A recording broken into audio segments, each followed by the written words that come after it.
video game movie done justas, and a video game series that I have not yet had the pleasure of playing, nay, experiencing, nor knew nothing about going in to such an adventure.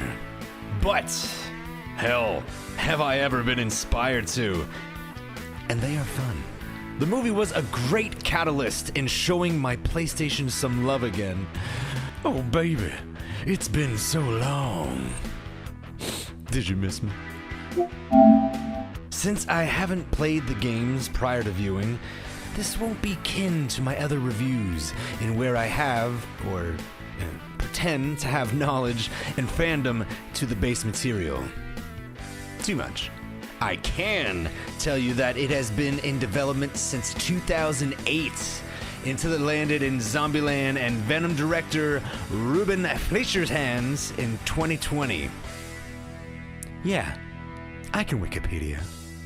What I didn't learn from Wiki, but from friends that are fans of the franchise, is that this movie is somewhat the 4 games smushed into one, with elements, scenes, scenarios, and characters from each sprinkled about.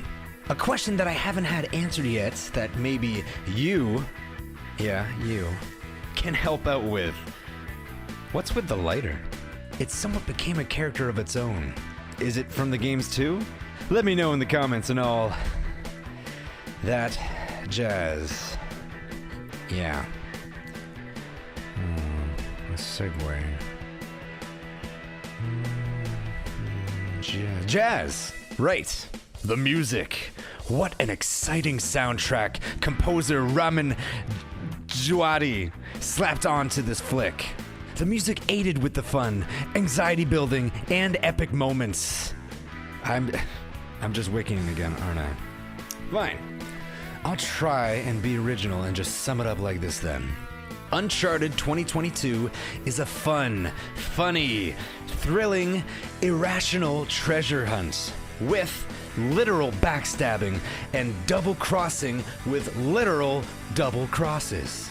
That plays out a little something like this. Opening with an anxiety-inducing action scene, teamed with a cliche, Oh, who's that? That's me. I bet you're wondering how I got here. With our main protagonist, Nathan Drake, played by Spotty himself, Tom Holland.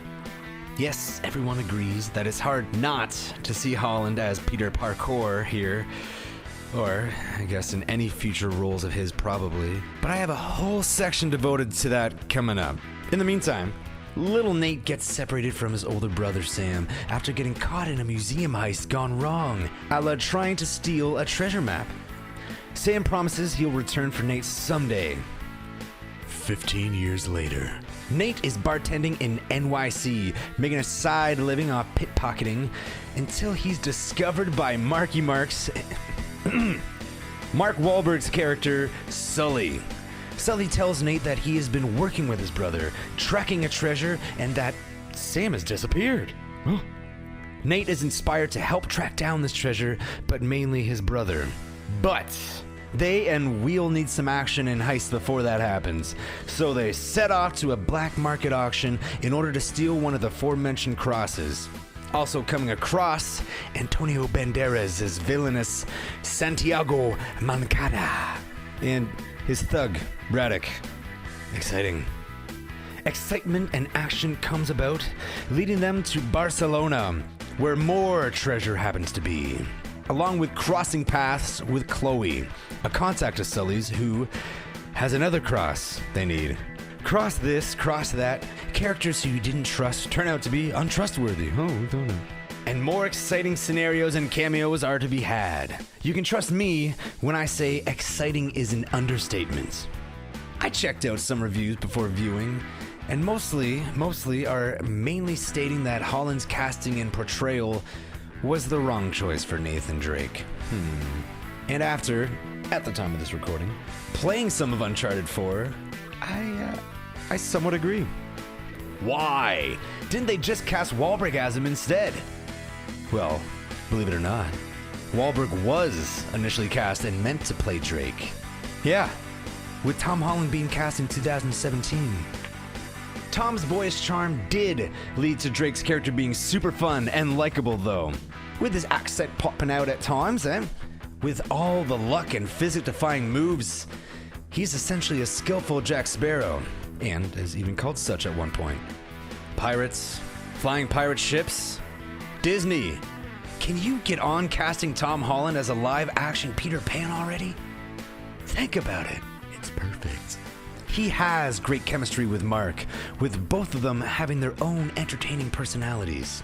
Mark also bringing the humor and actually making some of the script funny. Banderas can be funny too. Not here, but with Antonio, his villains are either hilarious or terrifying. Here was the latter. Very underused. I still don't even really know who the villain is. Uncharted is a straight movie about characters becoming themselves, while not taking itself too seriously. PG-13 violence along with everything else.